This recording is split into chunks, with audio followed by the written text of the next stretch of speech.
conversation. Now, on the program, we go beyond the headlines. We dissect the politics, unpack the policies, and confront the realities shaping our society. No sugarcoating at all, no holding back, just straight talk, real questions, and deep analysis on the matters that affect you, me, and the future of our nation. I'll hand you over now to Dr. Ayo Arowojulu, the man in charge. Yes. This is edition 32, Boiling Point Arena. Hello, welcome to all. Ayo Arowojulu is my name. As you all know, Boiling Point Arena is a current affairs program and an interview discourse interrogating issues of national importance in furtherance of good governance and nation building. By the way, apologies for the 6 or so minutes of delay. This is the place to be every second Sunday of any month at the right hour, 8 o'clock p.m. Don't ever forget this. Of course, it's a Zoom interview for our global online followership with multiple media convergence. As we speak, we are also live on radio across Lagos, Ogun, and Delta states. If you're within the catchment areas, please feel free to tune to Wash 94.9 FM Lagos, Suite 107.1 FM Abeokuta, Roots 97.1 FM Abeokuta, Erimbe 94.7 FM around the Shagamu axis and even parts of Lagos, and Women Radio 91.7 FM. Well, here we are tonight, and straight to the point. Edition 32 of Boiling Point Arena is bringing to the front burner of discourse issues around the oil sector reforms under the topic, cleaning the audience table. Can NNPC's new team fix Nigeria's oil and gas sector, making it work for Nigerians? That's so very important, making it work for Nigerians. Well, 3 fine gentlemen who are arguably the best among the best players in the oil and gas sector in Nigeria are on the podium to dissect the issues. Let me not let the cat out of the bag yet, even though all the prevent publicity bits have revealed who they are. I will leave the task of unveiling these wonderful personalities to my amiable co-anchor, whom I have the honor to introduce. Now, working with me on the moderating table is a notable broadcaster talking about Fatokun. Well, is a notable, also a public affairs commentator who will take over the microphone in a bit. But as you are aware, the royal canopy of our revered traditional ruler, the Olowo of Owu Kingdom, Oba Professor Saka Matemilola, remains with us. Kabiyesi, who is himself a major player in the petroleum industry, is the keynote speaker to herald the discourse. Kabiyesi. Well, let me go straight to Fatokun to unveil our guests tonight. Yes, thank you very much. It's a very beautiful evening to you out there. And of course, as you've heard, it's not easy to have a professor, a doctor, and an engineer right here. Once again, I'm Samuel Fatuko, and this beautiful evening, we are going to be having an interesting time together. And of course, our guests here have a whole lot of feathers to their cap. And talking about the first person who's right here with us in the studio, that's talking about Professor Omonwumi Iledari. Professor Wumi Iledari is a distinguished academic and professional in the field of petroleum economics and energy studies. He holds the position of principal facilitator at the Federal University of Petroleum Resources, that's Fupre Energy Business School, and he's also a petroleum economics professor emeritus at Louisiana State University, USA. Professor Ilidari's extensive experience, academic contributions, and leadership in energy economics positions him as a key figure in the global energy landscape. He's widely acclaimed for his integrity and work ethic in the industry. And of course, this profile is not going to do justice to a whole lot of feathers that our guests have right here. But of course, moving on to Dr. Timothy Okon. Dr. Timothy Efiongo Okon is the managing partner. That's Tenno Energy, whose career spans almost 4 decades in the oil and gas industry, of which he is reputed to hold remarkable institutional knowledge. Dr. Okon is a geopsychist and a petroleum economist, corporate strategist, and financial consultant. He started his career in 1978 as a geopsychist, exploration interpretation supervisor, and served in various capacities in the ExxonMobil organization in the US, UK, Indonesia, and Angola. He was invited to join NNPC as the group general manager, corporate strategy in June 2007, and subsequently rose to the position of acting group executive director, that's exploration and production, where he led the commercial group in NNPC to evaluate all significant projects in the JVs and PSCs. Again, you can see that our guests are well-read and well-known all over the world. I'm moving on to our engineer in the house, Engineer Emeka Ene. Engineer Emeka CNA is the CEO of the Oida Group, which includes Oida Energy, Xenagai, Xenoil, the Enugu Industrial Park Free Zone, and he's the chairman of the board of trustees, BOT, of the Society of Petroleum Engineers and Nigerian Council, the immediate past chairman of the International Gas Union, that's IGU, for the 2002 to 2005 triennium, and a member of the Institute of Directors Nigeria, and serves on the boards of other companies in the oil and gas industry. Emeka Ene has also served in various capacities in a voluntary basis. He is a past chairman of the Petroleum Technology Association of Nigeria, that's PTAN. He was the vice chairman of the International Gas Union for the 2019 to 2022 triennium, a past director of the board of the World Free Zones Organization, and a past chairman of the Society of Petroleum Engineers, Nigerian Council, and was a member of the Presidential Task Force on Refineries Reform in Nigeria. Please make welcome this very, very beautiful, well-read, and well-known guest right here, Professor Moome O. Ilidari, Dr. Timothy Okon, and Engineer Emeka Ene. You're welcome. Thank you very much, Samuel. That's a good one. Thank you. By the way, we have a parade of stars here. I'm almost clapping. Sincerely. A whole lot of feathers right there. Very good. We move. Here is a prologue on the topic, winning the audience table. Can NNPC's new team fix Nigeria's oil and gas sector, making it work for Nigerians? NNPC, the 4-letter acronym standing for Nigerian National Petroleum Corporation, is a big one, a behemoth, which can be said to be a cash cow to the Nigerian government across the various times. NNPC, which has existed for decades, dating back to the aftermath of the country's nationhood, is supposed to signpost the real meaning of blessing to the Nigerian populace, deriving from the God-given endowment of crude oil, which only the Almighty gives according to his pleasure. Now, not every nation of this world is as blessed with this natural endowment like Nigeria. For a fact, Nigeria holds the position of the largest oil and gas producer in Africa, and it ranks as the 16th largest oil producer globally. However, for certain inexplicable reasons, some of which will be robustly straightened out tonight, this oil that we are talking about is seen by many as a cost to our nation rather than a blessing. Well, that's debatable if you ask me.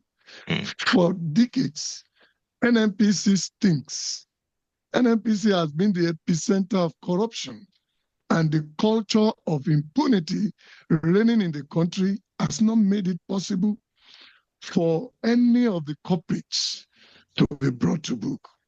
To cap it all, NNPC has not really delivered much to Nigerians, especially the masses. And this is notwithstanding the change in the name of the organization to NNPCL. However, with the oil sector reforms currently being undertaken by President Bola Ahmed Tinubu, there have been a change of guards, throwing up a new management team under the Group Chief Executive Officer, Mr. Bayo Ujulari. This is why our topic for this 32nd edition is significantly timeless. It is here for you. Will Bayo Ojulari be able to close the state? Can Nigerians repose very strong confidence in his ability to turn things around? In other words, can we have a new NNPCL that will deliver that Nigerians, even at the grassroots, will say, yes, we can clap for them. Well, thank you very much. Remember, cleaning the audience table. Can NNPC's new team fix Nigeria's oil and gas sector, making it work for Nigerians? Very quickly, we go to Kabesi, the keynote speaker. I must let you know that Kabesi himself was a one-time national, president of the Society of Petroleum Engineers, the Nigerian Council. And if I'm wrong, you correct me. And I'm sure Kabesi would want to also let you know, for lovers of Boiling Point Arena that have done some reforms, part of which you are seeing. A lot of people have the impression that Boiling Point Arena is always treating topics that is fighting government, fighting. We don't fight government. The media is supposed to be a watchdog of government, but the media is actually partners in progress with government, while we also hold them accountable and hold their feet to the fire. We commissioned a study, a survey under the auspices of KBC, and a lot has been done. Well, KBC, over to KBC for his keynote remark. Thank you very much, Dr. Arojolu. Let me welcome everyone to today's edition of Boiling Point Arena, today being the 32nd edition of this very important discourse that has been looking at really important aspects of our national policy, what affects the common person. And today is a really important one. We're talking about the petroleum sector and how the new NNPC team can make it work for Nigerians and Nigeria as a whole. Personally, when I first listened to the president announcing the new team, when the new team was announced, I felt really excited. And I thought, wow, with this crop of professionals, people that we know, have a lot of industry experience, well respected within industry, a lot of goodwill with them. I think we now got it right. Then quickly I checked myself, I said, wow, the big question though is, will they have the enabling environment? We could have the finest people, the best professionals, technically speaking, who understand the entire system. But if they do not have the right environment to operate in, it may be a bit difficult. And today, we have three fine gentlemen who will help us dissect the situation. And when I talk about the three gentlemen, I think you listened to their profile a while ago. Let me summarize this way. We have a proverb in Yoruba that says, you want a wise person who can tell when a snail is pregnant, just by looking at the shell. It tells you how, well these people understand the industry. They are really good professionals. They've been there, they've done it. Professor Wumi Ledare, who's been, outside the country, he understands the system outside the country, West Africa, the United States, in fact, the whole of North America, and he can then contextualize what's happening in our industry with what happens elsewhere. Dr. Tim Okon, who has been an insider, NNPC for a long, long while, who also is an analyst, a very, very vast professional, very vast in the industry, well respected as well.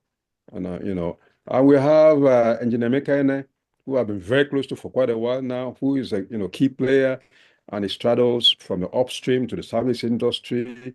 He's been in a lot of the key bodies that really are relevant to the industry. So you couldn't have had a final collection of gentlemen to help us analyze these issues. For some context, we all know that Nigeria depends on revenue from petroleum, both oil and gas, majorly. As a matter of fact, close to 2/3 of our revenue is contributed by the petroleum, industry. And we look at the foreign exchange earnings, it's about 85% that the petroleum industry provides. In terms of production trend, we have had a target of 2 million barrels of oil per day for quite a while now, but we're struggling to meet that target. We managed to get a 1.7 million barrels per day, early this year. But then there are a lot of challenges, a lot of issues. And we've had a ramp up in the last, year on year, for example, we've had 23% increase year on year this year, which has made us reach this 1.7. The question is, can we get to that target? And if we're able to get to that target, can we really make it work for Nigeria as a nation? And what are some of the challenges facing NNPC? There's a myriad of issues. Declining production, most of the companies are no longer exploring, despite the new petroleum industry bill. So a lot of the companies are struggling with declining production. A major one is oil thefts and pipeline vandalism, which we have not been able to really contain for quite a while now. There was a time when we were losing 200,000 barrels of oil per day. Can you imagine that? 200,000 barrels of oil per day in this country at some time, which at the time, came to about $4 billion loss on a daily basis. And again, NNPC itself has had financial struggles. I mean, never mind the fact that they were to declare a record-breaking profit of over 3 trillion naira about 2 years ago. But then the company is still grappling with mounting debt to petroleum suppliers, which has threatened the sustainability of fuel supply. Again, we have Dangote refinery, which has come into the play recently, and you can see the disruption it has had and how everybody is struggling now. The crude supply struggles because of crude swap that we've had. Issue about competition for local refining is there as well. And dependency on foreign crude by Dangote refinery is another issue. So there are a lot of issues that we have to look at. There's also the issue about the various subsidiaries of NNPC Limited. And then how well these subsidiaries are living up to the expectation of your setup. How can this team President has just put in place help us make this work? And there's some of the issues that I believe the eminent personalities who are with us today will help us tackle. Again, thank you very much for joining us today. And I look forward to a cracking session of Boiling Point Arena again today. Thank you, Dr. Ojolu. I hand it back to you. Yes, sir. I'm with you. Thank you, Very, very much. I like the adjectives that KBC used. And then sometimes it can be so inspiring when we already have we're in a boiling ring, and KBC is saying, is looking up to a cracking session. You will get it, sir. Thank you very much. Let's go to the firing line straight away. And I'm glad Professor Umi Iledari is right beside me live in the studio. By the way, I have been reading about him. We have chatted. I never knew he's as young as I've seen today. Prof, welcome. Thank you. Good pleasure to be here. Sir, you have some people would say NNPC stinks with corruption. They also call it a green pipe. So many adjectives, and I'm not so sure Nigerians are happy with NNPC. I cannot say about, where do you agree with these postulations? And if it is true, where did the rains start to beat NNPC? Or maybe was it programmed to, to fail like that, or something happened at a particular juncture? Over to you, Professor Ledari. Thank you again for inviting me. I consider it a privilege to see the KBC, the Olowo, a very respected friend and a leader in the profession I cherish so much, the Society of Petroleum Engineers. Let me also recognize my friend, Dr. Timothy Okon. Thank you for accepting this invitation to discuss the issue. I don't think there's anyone to discuss NNPC and how to get to the end point more than Dr. Okon. In fact, I used to kid him that he's supposed to be the 10th GMD because he has served about 9 GMD of NNPC, giving them corporate advice successfully. Of course, my chairman, and for being here, do chair for America for being here. Well, I think a little history is very important when it comes to NNPC, and a lot of people probably do not understand that NNPC is not necessarily a failure, and I'm not brown-nosing them. If you go back to some of the early discovery of shallow water in Nigeria, NNPC did it. And even if you look at refineries that are not working now, up till 1995, NNPC was very successful. What brought them to where they become, if I can use the word laughing stock, where everybody just not like them, is as a result of governance. And what is supposed to be apolitical became political. And that's how NNPC actually missed the road. But basically, we cannot condemn them. If you look at what NNPC did for Nigeria, when there was no way for people to have access to foreign exchange as to be able to get enough petroleum supply to Nigeria, NNPC came to the rescue. Well, having said that, there's quite a lot of work for the new team to do.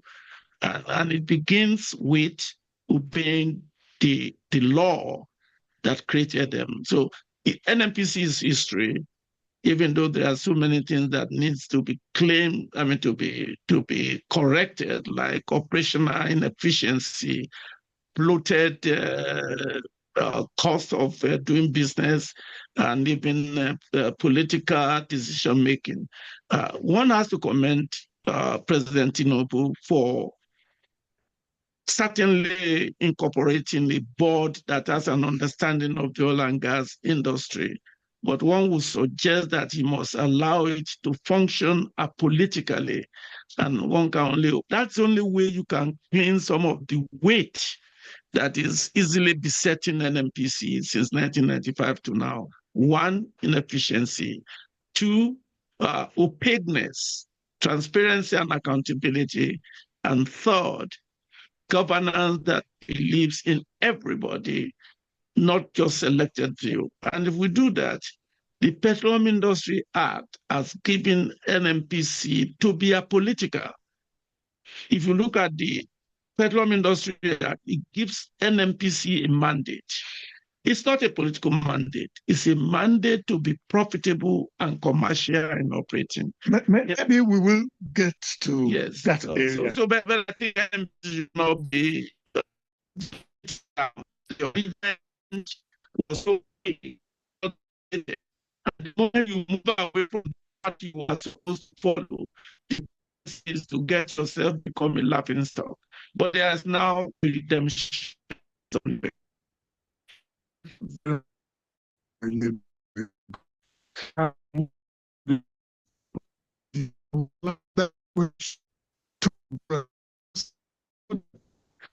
There is not just one single perspective. It depends on the narrative. I will go to Dr. Okon because, like Professor Leda, if we really want that you are the person who can let us go down to the inside the pot of whatever has transpired in NNPC. Do you also align with these views? Are Nigerians justified to look down on NNPC the way it is? Then, if it is true, when did the rain start to beat them? Then, is there any, yes, through the history of NNPC, there must have been maybe one person who did the right thing, or some who veered off the path, like Professor Leda. Let me not talk too much. Dr. Okon. Okay. Thank you very much. I would like to just thank the organizers, and with all due respect to KBSC, thank you for the invite, and of course the program itself, which tries to bring to the forefront critical issues, and so I'm appreciative. I just want to stand on the existing protocol. Indeed, when I often hear about the claim of corruption in particular with regards to NNPC, it has a large touch of exaggeration in it, and let me just give you a little background. Of course, I was invited to join NNPC in 2007, but prior to that, I was actually during the Obasanjo administration given an offer to come to join NNPC. I was then working for ExxonMobil in the US, but I couldn't at that time because there was a particular program I was working on, and I sought to complete that program before I come to Nigeria, and that was done neatly in 2006, and 2007 I joined NNPC. But having said that, when you compare the NNPC Act of 1977, which is the law that set up NNPC, and to any other sort of business, etc., the laws are quite very clear. They distinctly ask for due process to be adhered to, and of course the participants in those who are in top management have a responsibility to fulfill the purposes for which the corporation itself was set up for. And I'll give you a very good example. The example is that the NNPC Act, which has now been abrogated, actually had in Section 9 what they call excess funds. And it's typical of how corporations were set up, etc. It permits any excess funds to be subject to the president or the head of state to transfer those funds. There has never been in the history of NNPC any tampering with those excess funds. And so there must be something that we must say about NNPC and all of its principal officers. So historically have managed those funds in consistent with the provisions of the law. Now, the issue of making a national oil company as a monopoly, creating certain, functioning and providing certain sets of services is actually the wrong sort of incentive. So I will echo what Professor Iledare was trying to imply, which is by the changes that were made in 1988, the strategic business units of NNPC, etc. And subsequently, if you look at, say, the refineries, which is a key sector where there is a lot of criticism of NNPC, that performance of the refineries in the early 90s and even by the time President Obasanjo took over, were quite well. I have data, and that was you had capacity utilization of around 66, 65% thereabout, and it remained so as long as government policy was such that NNPC, because the government set the prices for petroleum products, and those prices were often set to meet certain social objectives or social goals. And of course, if you have a monopoly supplier, okay, and a monopoly supplier and under supplies, you end up having an issue in which choices are made that are suboptimal. And of course, people now take advantage of the monopoly policies. So if you look at the PIA, the construct is to completely remove the monopoly supplies, to have a market-based mechanism by which we are now hoping that this would make a change, that NNPC will not be a sole supplier and a sole distributor of any of these products. And we're working that now into the psyche of the Nigerian people, so that when they say the petrol prices should be less than they are, the law now provides for Section 205, the PIA, that simply says that things are subject to the market, etc. Previously, that was not the case. The Petroleum Act of 1969 under Section 6 basically says the minister shall determine prices. So we are moving away from that source of contention and source of potential suboptimal distribution of products to a situation where there is that transparency. And once there is transparency, of course, you wouldn't have these cases of corruption or cases of round tripping of petroleum products. Those are the consequences of having a monopoly supplier. Sorry to cut in, Dr. Okon. Even though I know that the issue of PIA is another subject that we would trash, but I want to clarify. You said under the old order, the law allows the Minister of Petroleum to fix prices. let's forget the fact that we have a Dangote who fixes prices today. No. The market fixes the price.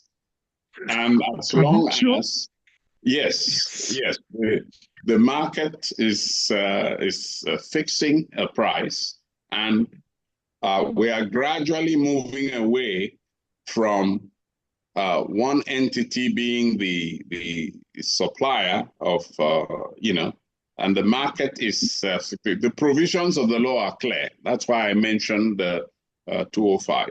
I think what we need to be careful about is that we are now in that transition, and the historical performance of the refineries, which is what I was trying to get at, the historical performance of the refineries deteriorated because there was no cost recovery. And as long as prices were fixed with politics in mind, and of course the demands of the unions and so on and so forth, then Nigeria was not optimally using its resources the way it ought to. And I can tell you this because as somebody who has analyzed the cost of subsidy since 2006. Remember, I told you that I came back in 2006 and I kept a record of it. Subsidy. So I'm sorry, I'm cutting it. Hold on. Let me make the point. Okay, sir. $63 billion of subsidy money had been spent between 2006 to 2018, when I finally left the ministry in 2019. Okay, so $63 billion. That is the equivalent of the entire reserves, the foreign exchange reserves that we had at the time of President Yaradua. 62 point something billion. That's what it was. I can roll out the numbers. So it is costly. It was one of the most costly and expensive realm. This is what has brought the currency to the position where it is today. And this is economics now. I'm not talking politics. Go ahead. Okay, thank you very much for that comprehensive one.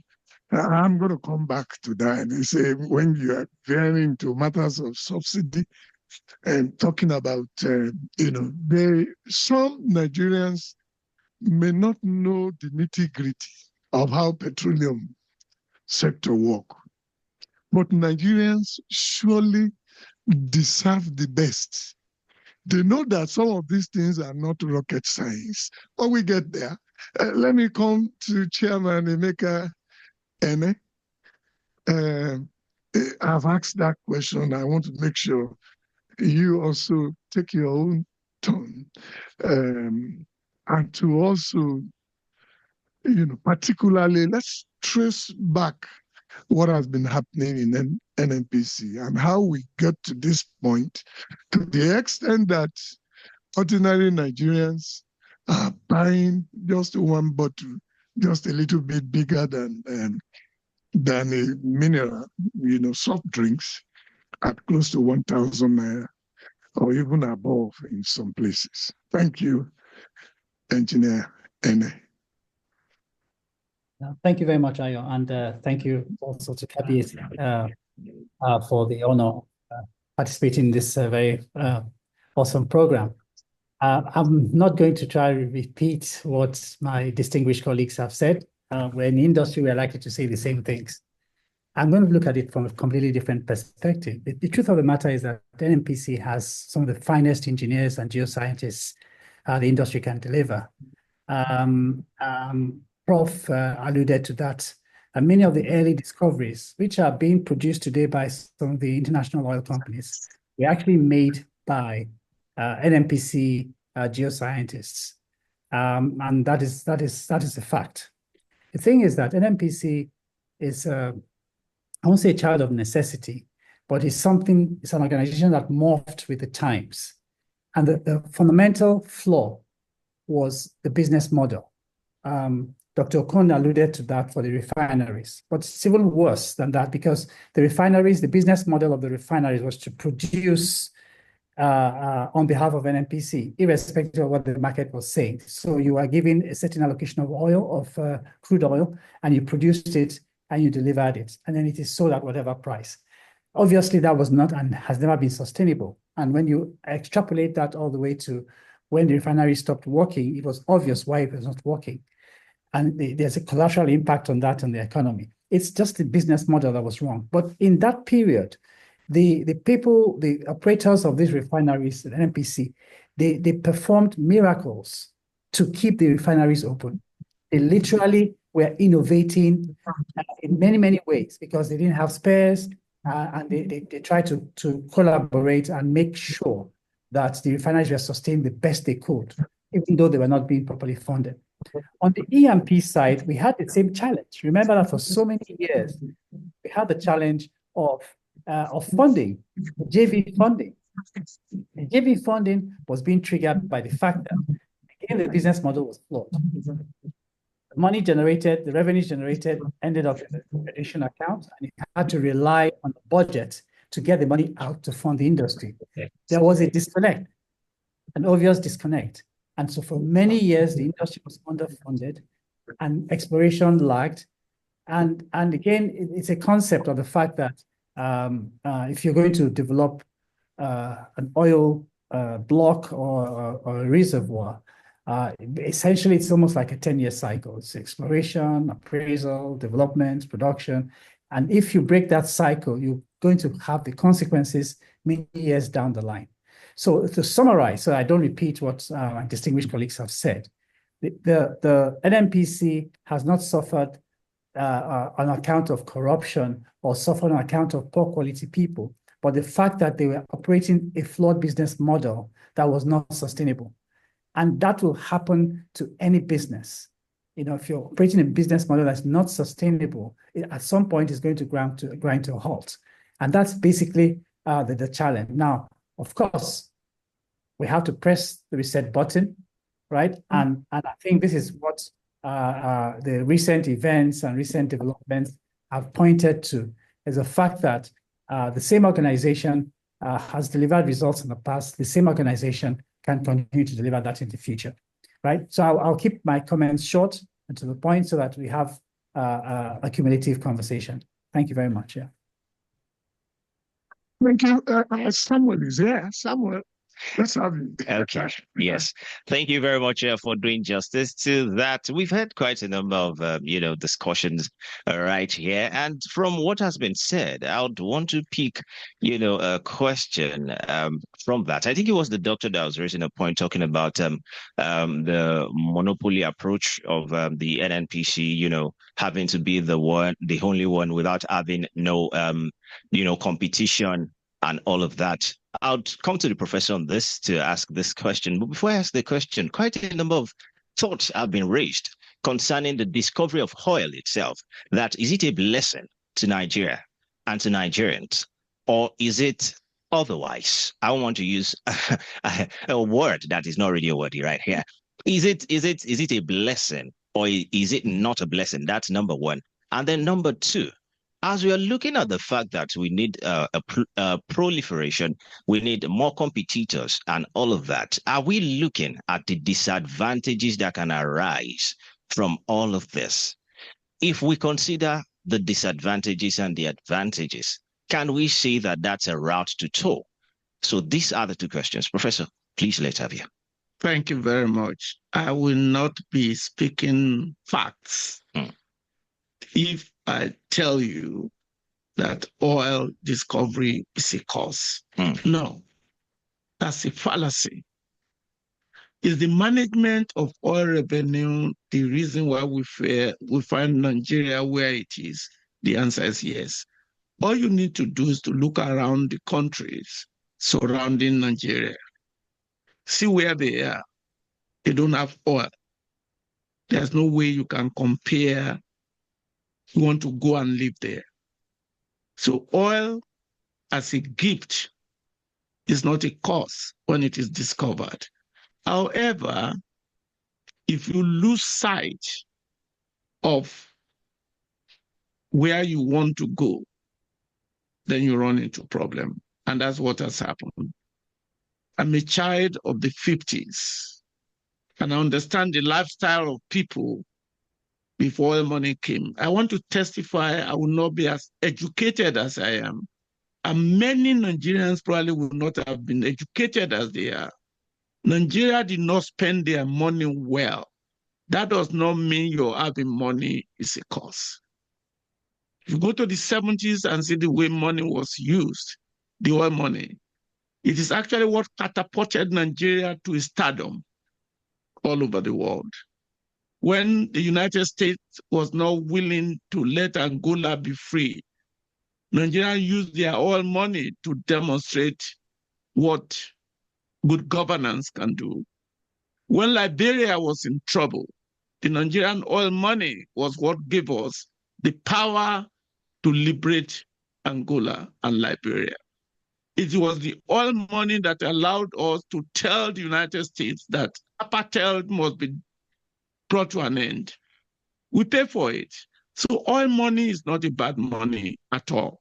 It is a good money to have, but it must be dedicated like we did initially to build capacity, build roads, construct bridges, and enable the environment where prosperity can expand. The reason why we find ourselves and it looks as if oil money is bad is because we spend that money for governance instead of using it for development. I hope that helps. Oil is not a bad thing to have. Just look at the countries up north. Look at the countries to our left. Look at the countries to our right. There's none of them that you want to be like, is there. And the only reason that distinguishes you from them is that gift in 1958, the discovery of Olobere. Now the management of that gift could be a challenge, and that's where we find ourselves. Now, when it comes to participation, we don't want to talk about economic theory. There are 4 types of market, forms of market. Monopoly, a single seller, and monopolistic, very many small sellers and very many small buyers.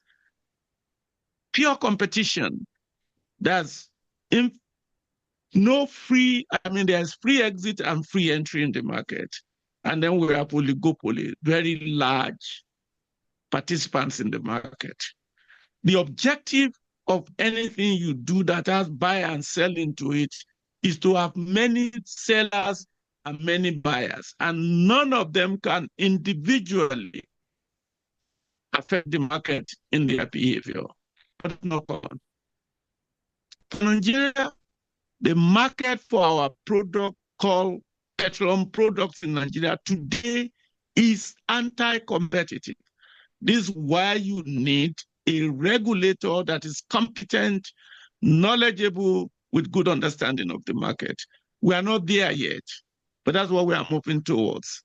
It is important to have many participants in whatever you sell and whatever you buy.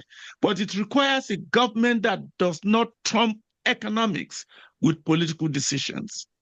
And those are the biggest challenge that Nigeria has, which PIA was trying to solve. Make what has to be apolitical. If NNPC is going to solve the operational inefficiency and become more transparent and accountable and be able to solve some of the challenges they are facing, like oil theft, like depleting resources, politics must disappear. And that's why you have a technical board, which means the management team must report to the board and not to the Federal Executive Council. Are we going to be able to? The current team are technically competent, but there's no way they are going to solve the problems confronting NNPC in the past if they remain political in structure and governance. Will the president allow that to happen? Time will tell. Thank you very much. You bandit somewhere there. When you said, Prof, that, past government in Nigeria, the way they have used the oil money, yes. But you say, I don't know. Let me throw it to Dr. Okon. I don't know whether you want to agree with Prof, but I want you to also say that cities, only, I don't want to say, lest I be accused, but this is what I'm saying. When you keep repeating the same thing, I want to ask you, is oil money, has it changed now? The way Nigeria has been managing oil money. Thank God you worked under President Obasanjo for NNPC. You have been there, So from Obasanjo, Yaradua, the military days, up to even good Lord Jonathan and Buhari, and also His Excellency President. That's the thing. Are we doing it right now? Are we spending money the way it should be spent? The bad that have been happening. You recall that Gowon once said during his days that, look, we have a spending problem here. We don't have a revenue problem. We don't have this. Let me just continue. Okay. Thank you again very much. But let me I agree with the point of view that it is the management of resources that really makes the difference. There are countries all over the world, and I think if you look at natural resources in general, so we can talk about Botswana that has managed its resources in an above average sort of manner, and is generally well regarded for having done that. Let me just explain what has happened to Nigeria. There are 4 basic economic theories that you come across in the literature, but the most significant when it comes to Nigeria is what is called a dependency theory. That theory basically is what our colonial masters brought into play. So we were exporting primary goods, whether it was cocoa, groundnut, or crude oil. Then you brought in the finished product. You export raw materials and you bring finished products from the industrialized economies. That still remains essentially the model that we are operating. Because when you don't have functional refineries, or you don't have processing capability, etc., that becomes a significant issue. And that is where management of resources becomes very, very critical. Very, very critical. All the midstream, to just illustrate this, very few of the companies, the international oil companies, were in the midstream, in refineries, or they were not in those refineries. So it was incumbent on us to have an industrial policy, economic policy that was focused on processing hydrocarbons, for example, and basically moving away from the dependency theory of development to a better one that is probably more mercantilist, very focused on trading and also processing whatever you make. And I think this is where we are now at. And as long as we depart or make a a significant movement away from the dependency economic theory and move into where we are processing our goods, industrialization, etc. Without that, Nigeria's economic performance will continue to be a problem. And I would give you an example of China since Deng Xiaoping in 1978. Okay, the whole idea was that yes, because of cheap labor, most of what the Chinese were going to do was going to be basically putting things together, assembling components for designs made by the US and all the other industrialized economies. Well, look at where we are today. China has leapfrogged so many other countries to now be the largest economy actually in the world. If you want to look at it from a purchasing power parity basis. So the key thing is, how do you manage your resources? Do you want to export finished goods, or you want to remain an exporter of raw materials, etc.? And that is a challenge for us. So the Nigerian economy, and if you ask me to make comparisons, the Nigerian economy has deteriorated generally since, say, for example, the 1999 era. And you can plot that just by looking at the deterioration in exchange rates, etc. But hopefully, if we can capitalize on the fact now that the Naira has lost its value, so you can export cheaper to other economies and focus on exports, rather than focusing on, again, this dependency, making sure that you export raw materials, we are going to remain stuck the way we are going. But there are early signs, there are fresh tendrils of a new spring. And what we must capitalize on is doing what we ought to do: processing agricultural products, processing hydrocarbons, whatever it is, and begin to export that. That is what devaluation usually should lead you to, that when you do devalue, your goods are more competitive.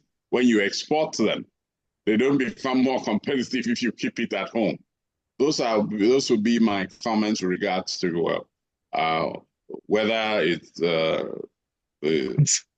natural resources are a blessing or not a blessing.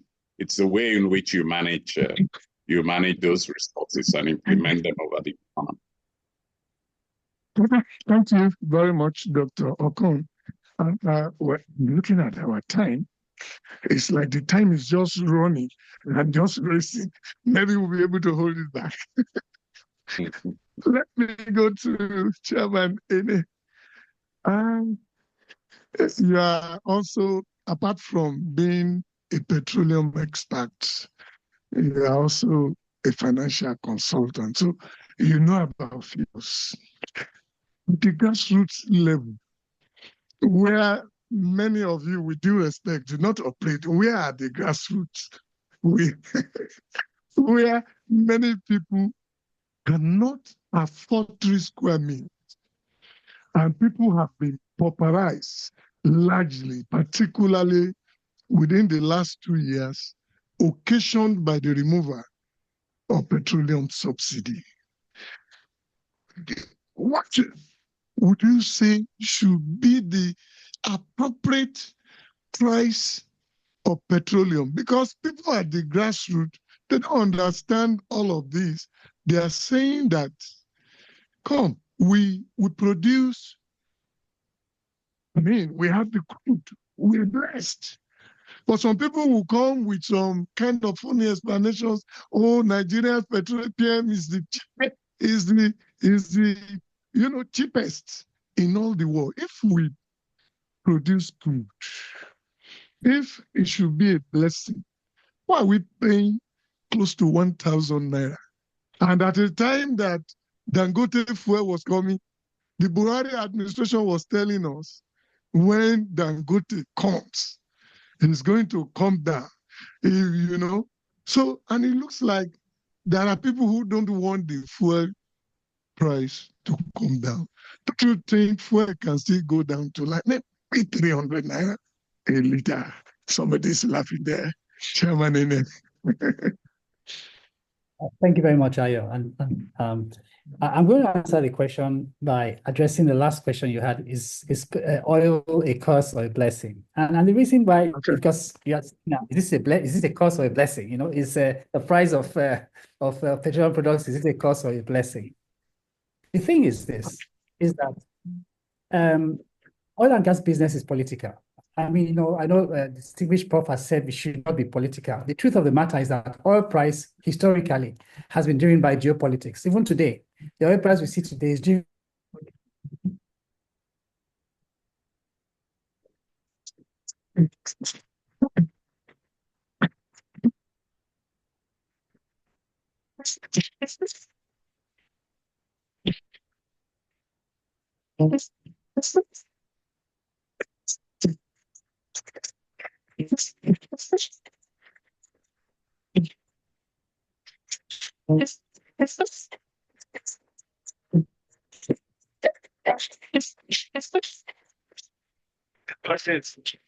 The issue is from your end, engineer Ine. Just speak up. Oh, we lost him now. I think it's his internet. If we do, let's, I don't know, Prof, you are listening to him. Well, let's see if you share the same perspective. Well, I understand the perspective of looking at crude oil and not realizing that you have to process it before it can be used. And that's what he's been trying to say. Yes, if you look at the spikes in the price of petroleum and crude oil, you can look at it from 1973. The fundamentals of the market drives it, but occasionally the price of crude will spike because of one geopolitical event or the other. But fundamentally, what drives the price of crude oil is fundamentals of demand and supply. And what I'm talking about, apolitical, is when you are talking about a corporation that is created to make profit. Politics cannot trump economics. And that's what Dr. Okon is referring to when you spend $60-something billion to subsidize an economic good. You see, the character to look at petrol as a public good or electricity as a public good is what is driving us to abysmal. A public good has no rivalry in consumption. And a public good has no exclusion in consumption. And the moment you do not realize that, you are going to have excess demand for an economic good when it is subsidized. And it's not sustainable in a business approach. If I try to address the question you are trying to get him to speak about, being a financial person, the only reason why anybody goes into business, the benefit from your investment, without cutting corners, without necessarily violating any rule, but you want the maximum possible from your investment. And that's what you see. But when you look at the NNPC today, which is a subject matter, if they are going to maximize the investment to look for oil, investment to refine crude oil for secondary energy consumption, for every $1 invested, they must get something above $1 so as to be able to add value. And that's what Dr. Okon is trying to address with respect to value addition and value creation. You cannot keep exporting your raw material and get a finished product. Minimum value is added when import is the basis of your deriving value. If you look at the difference between the value the government receives from crude oil, compare the value received if you have petroleum product. We are talking of $20 to $25 to over $2,000. That's the difference between value creation at the end of petroleum than at the beginning of it. And that's what we have wasted over the last 60 years. Selling crude for money is the basis of corruption because you have excess money circulating in the economy, chasing fewer goods. And that's what the PIA is trying to address with NNPC. NNPC is no longer going to be functioning as a policy institution. It's no longer going to be functioning as a regulatory institution. It's going to focus purely on commercialization of their business. And this is where we have a lot of hope in the current board. The only caveat, and I'll continue to say it, is political interference. That is why NNPC failed in the first place. Politics. And politics and business, they don't match. Well, if I hear you very well, I think there's a part of the question that has not been answered. How much should petrol cost? Bearing in mind that what they have been telling us, the foreign exchange component, and we were hoping Dangote would come. But when Dangote came now, what we hear is that he wants the price to come down.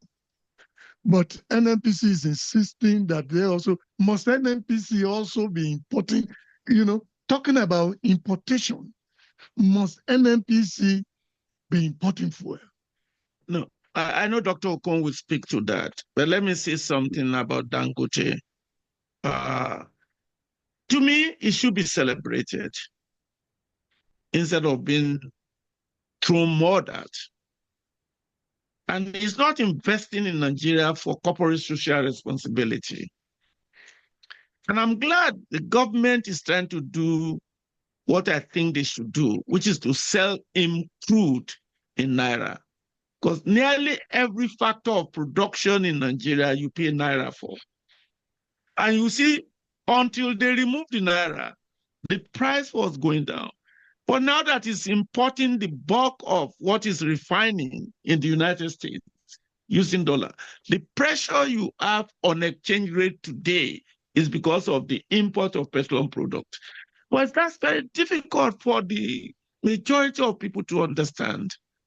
It's going to be very difficult when a great proportion of your foreign exchange demand is to import petroleum products.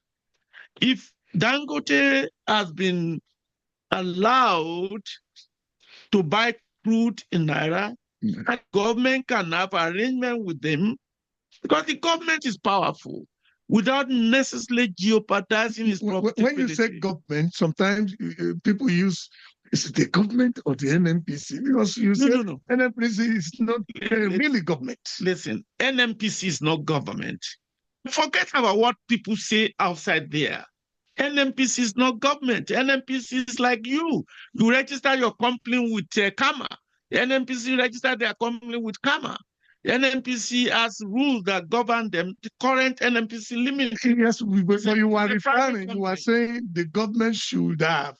Maybe you would have said the NNPC. The government has their own share of crude. Don't you know? The government has their own share of crude. They can decide to collect crude, their tax money in crude, and sell it to NNPC for the sake of expansion of the growth of the economy. The government can collect their royalty in kind and decide to use royalty in kind to function domestic. These are policy issues. Okay. The government can collect all the taxes in oil if they so desire. But I listen to Dr. Okon with that. For many years, the government is the owner of the 60% JV. Thank you very much. That's right. In addition, I know that you'll be able to satisfy the curiosity of people, but this is what I'm saying. A part of this topic says, can the new NNPC team fix, just do what is right, then also fix the oil and gas industry and make it work for Nigerians. A lot of us sitting here, maybe we can afford our 3 square meals. We can put fuel in our cars. Please, I work in a university. Many professors cannot even afford any longer to drive, to take their cars to work, and they are trekking. So this is what we are saying. How much should be fuel, a PMS in Nigeria if there is no conspiracy? Let me answer the question. Yes, Prof. Let me answer the question. It's simple. The 85% of the price of petroleum products derive themselves directly from the price of the crude. Nigeria doesn't fix crude prices. So the crude price is set through there are about 10 different factors, and I don't want to spend the whole of this session talking about factors that affect crude price. But yes, there's volatility. There are things that have to do with inventories or lack of inventories and so on. There are wars that impact it and so on and so forth. But the price of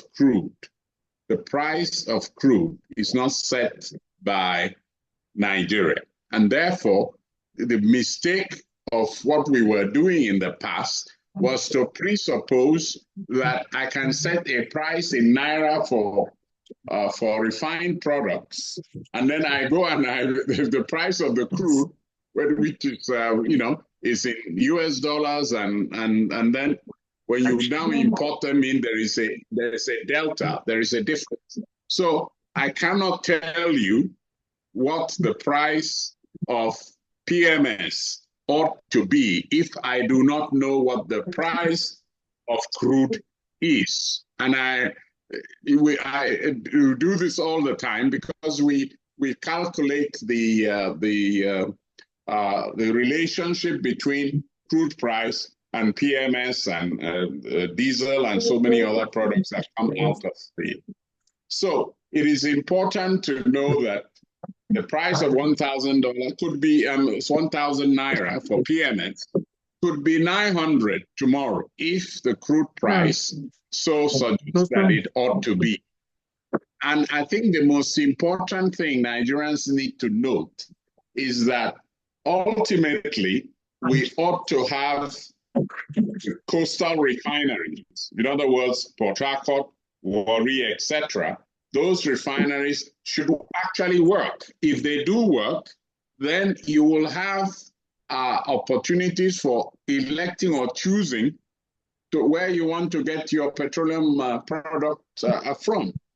And the same thing goes for the Kaduna refinery. We're aiming that the whole concept of the PIA was simply that if all of these refineries are working, then the right to choose by the Nigerians will be there, and they would choose what is best for their pocket.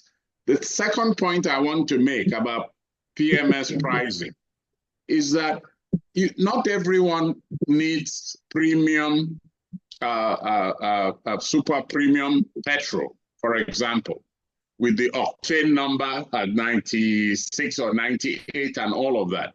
Some people might afford lower octane numbers. For example, if I have an old Corolla or something of that sort, I do not need premium gasoline to put in that vehicle. But if you have a Mercedes-Benz, latest Mercedes-Benz or the latest BMW, you'll be requiring this premium truck. So there is the opportunity for refineries to produce certain grades of PMS, for example. And that will happen when there is more choice in the market. So my answer to your question is that it's a function of that crude price, and it's also a function of the value-adding units in a particular refinery, where that refinery is able to produce different grades of PMS. And so there may be a 700 Naira PMS, okay, and a 900 Naira, and people will have the right to choose. I think that's where we are heading for. Okay, thank you very much. I heard you mention refineries. Let me come to Professor Eledari. It looks like one of the keys to solution is to have our refineries working. This is every time, every now and then, they mount it. In the last 2 years, hundreds of billions of naira has been spent on refineries. And there was a time, I remember the altercation between former President Olusegun Obasanjo and the NNPC spokesperson. And it is appearing, Baba is right. They were asking him to come and inspect. Still, it's not about inspection. Professor Ledari, our refinery is working. What do you mean by our refinery? Do you worry? wait. Do you mean NNPC Limited Refinery? Because you are not the owner. NNPC Limited is the owner. I'm just saying local refineries in Nigeria, with accepting that of Dangote. Okay, local refinery. Yeah. Right now, they are not working, but that's part of what this NNPC Limited new board is trying to do. There are some legacy challenges that are to be solved. And I'll plead with Nigeria to be a little bit patient. You can't just, these people have issues to resolve. No, sorry, Prof. I'm sorry to cut in. I want to understand you very clearly. Yes.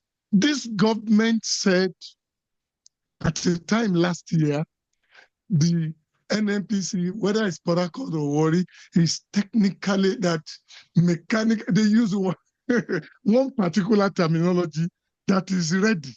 And they now took a lot of people to go and look at the place. They even said they pumped some, is there deceit somewhere? Well, again, that's what I want to say, that going forward, if this new board of directors will clean up some of the legacy issues that has overwhelmed NNPC in the past, it begins with transparency and accountability. Exactly. Transparency and accountability begins. And I'm one of those who also would like to advise the new GCEU, don't talk to the press, because the press will spin whatever you said. Let your GGM communication, whatever it's called, be your spokesperson. That's what you have. You've never seen Shell MD or Shell or Mobil be having conversation with press.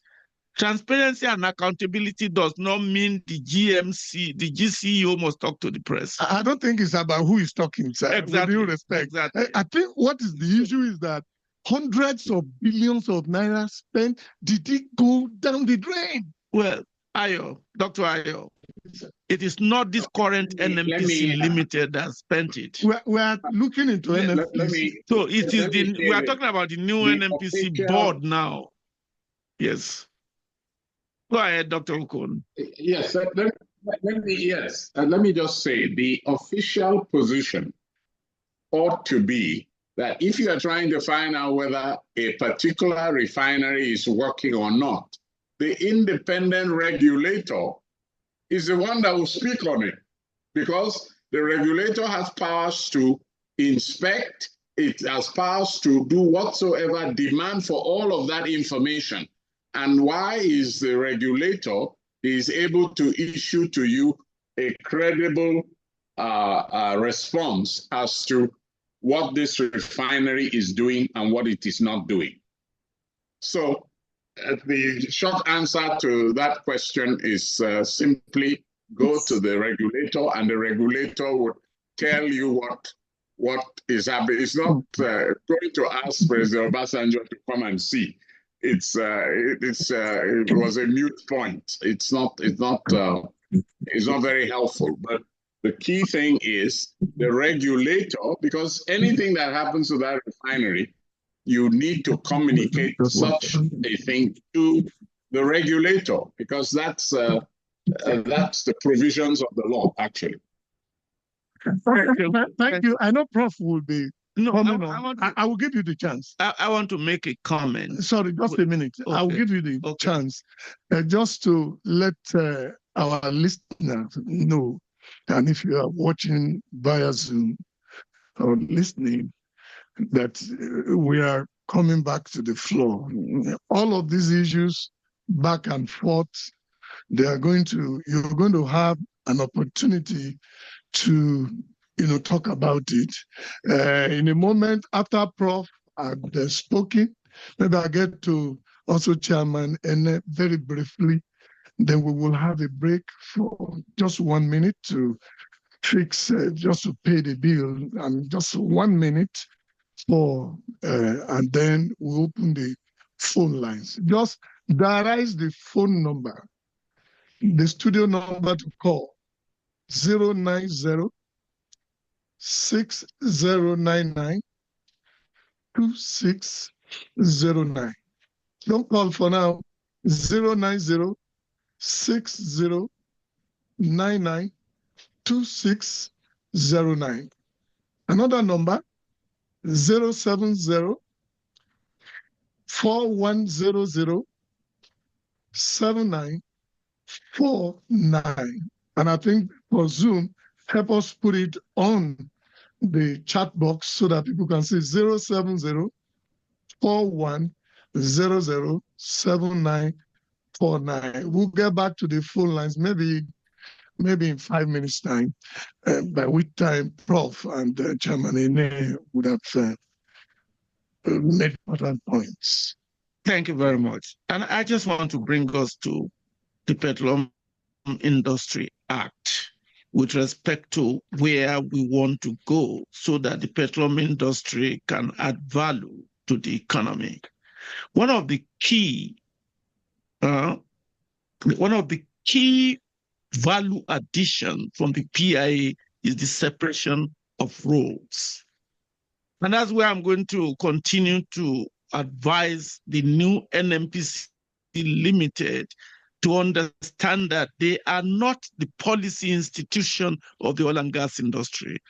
2, they are not the regulatory institution of the oil and gas industry. The regulatory institutions is Petroleum Commission and Petroleum Authority.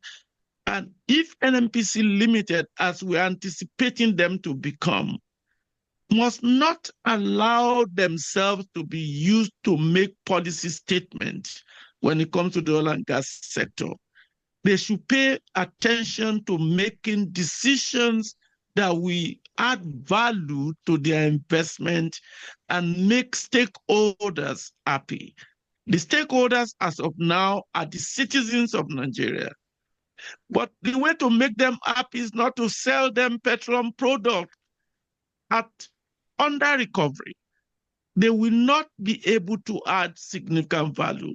I will continue to emphasize the separation of roles is one of the fundamentals that distinguish every previous regulation and reform of the industry. Let the regulators be regulators,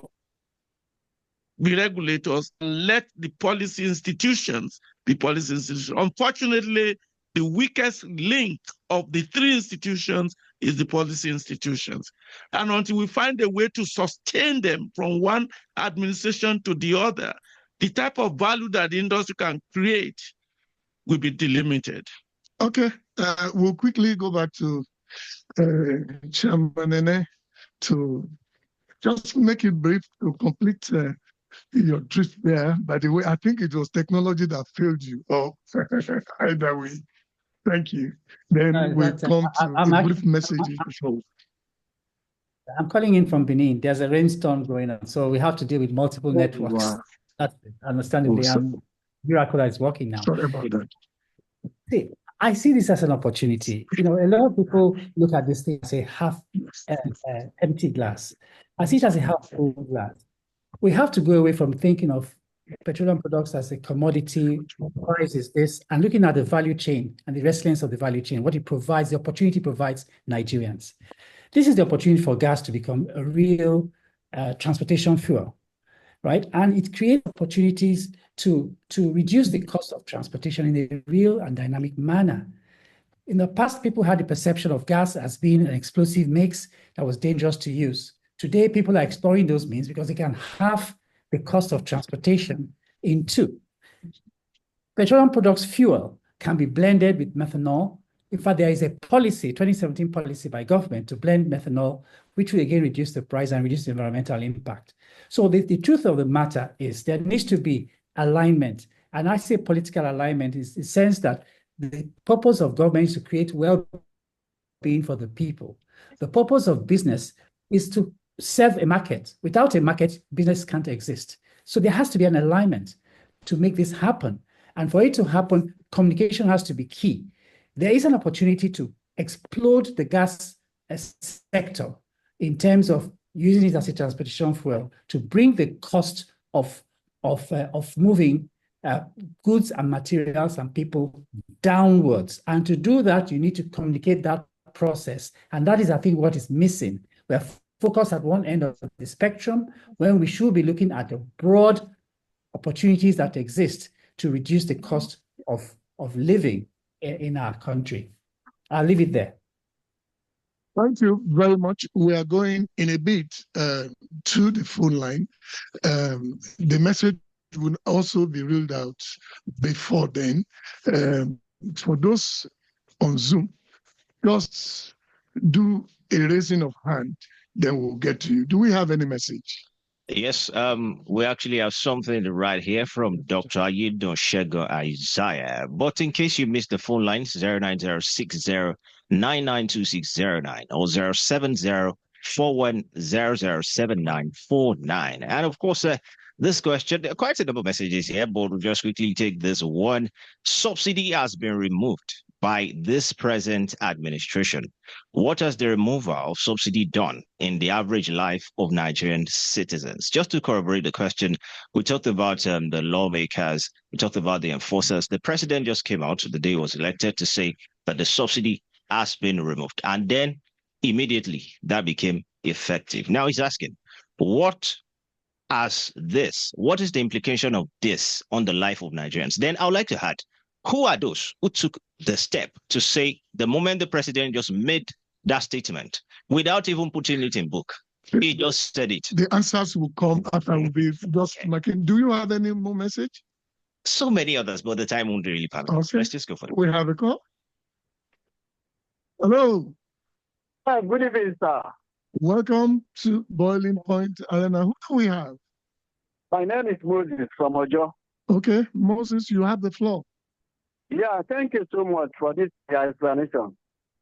Please, the question I want to ask you today, in case of all this we are explaining to us, what of the needs of petroleum saying? What is it saying?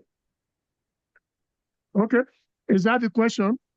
Yes, sir. Thank you very much. The answers will be provided. Any more call? Okay, just take a message if you can. Now we have a call. Let's do it sharp. Hello, good evening. Good evening. Good evening. I'm Dr. Kayode Olumide from Abeokuta. Welcome to Boiling Point Arena. Yeah.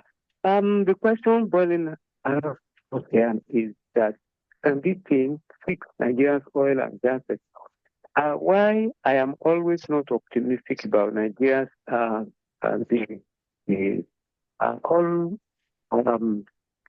boils down to the system we are running in this country, the democracy we are playing now.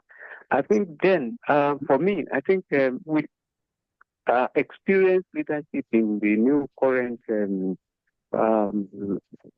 Nigerian sector that we have now, ranging from biojewelry or so to the other one, I think we should be able to fix the oil and gas. But it's getting too late. If they have been given opportunity for over 4 months now, and they could not be able to, and they told us it came from Shell, then I believe that the effectiveness and implementation in addressing challenges is getting too late for me. It means that they will run 2 years before they could be able to implement anything at all. So what is the essence of now shutting down the man that was there before now, if not for corruption? But where is the man now? because they have not even dealt with the challenges in terms of corruption. So how do we now see them fixing this oil and gas? If those monies that were probably accrued to doing those NNPC things were left uncollected from these people. Thank you very much. Dr. Olonode, thank you. We have another call? Okay. Yes, the phone line 09060992609. And alternatively, you can call on 0704-07949. Quite a number of questions has been raised. I don't know if we can just take some thoughts before we get more calls. I would have preferred we come back. Okay. Sorry, a mistake from my end. Have we had the 1 minute break? No. Oh, okay. Can we, what do we have now? Okay, please, let's take this call, and after the call, 1 minute of break and we come back. Hello, please speak up. Welcome to Boiling Point Arena. We lost the call. All the same, let's just have the crucial 1 minute and come back. Wash 94.9.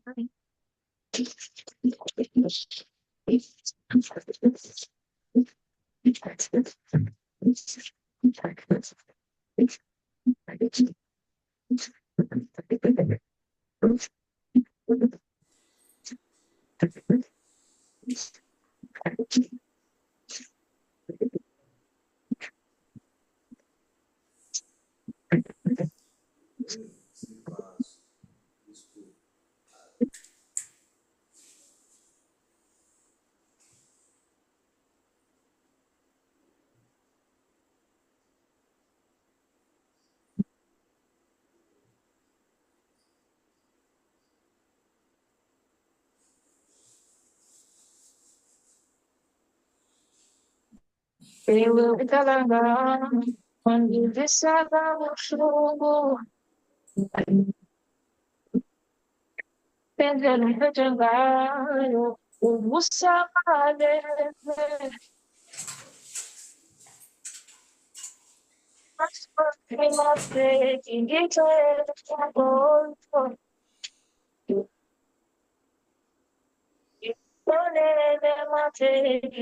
é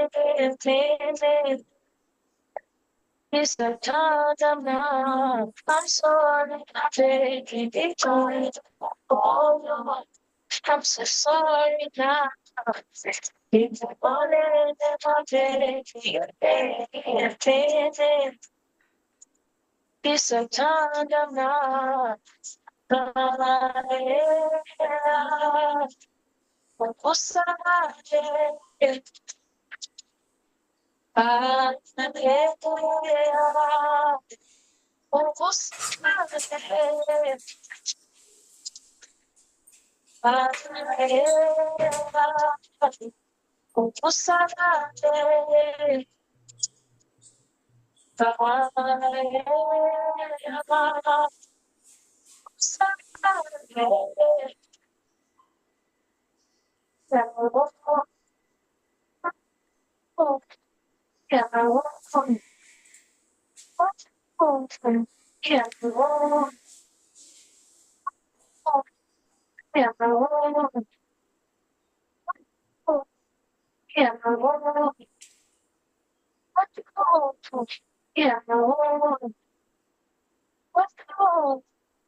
Your city's new heartbeat is Wash 94.9.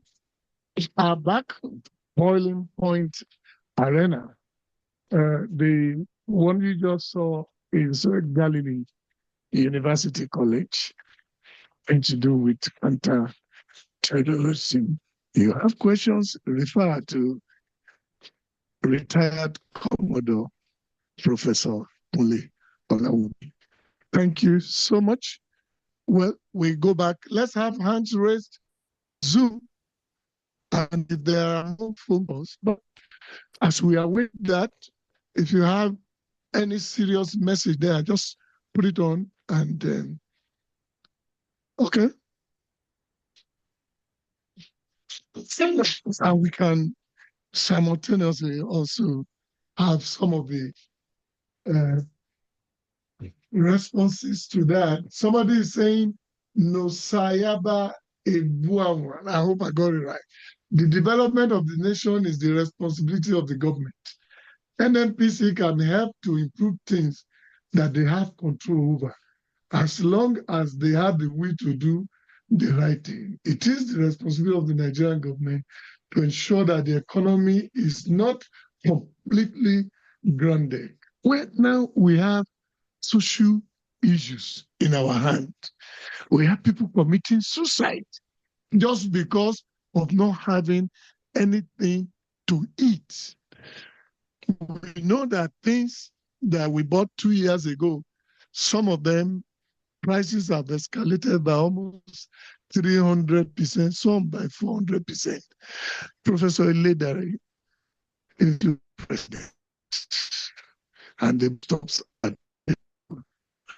what we do to make life really meaningful for the average Nigerian.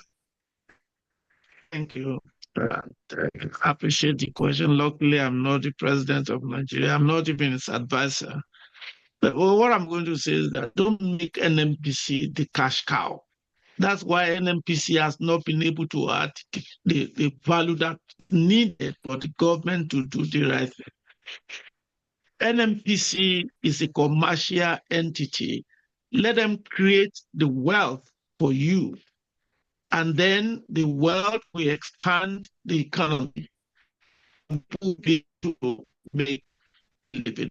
I would suggest to the president, you want to do things to reach the cost situation, create a benefit like education, so that people will not have to spend too much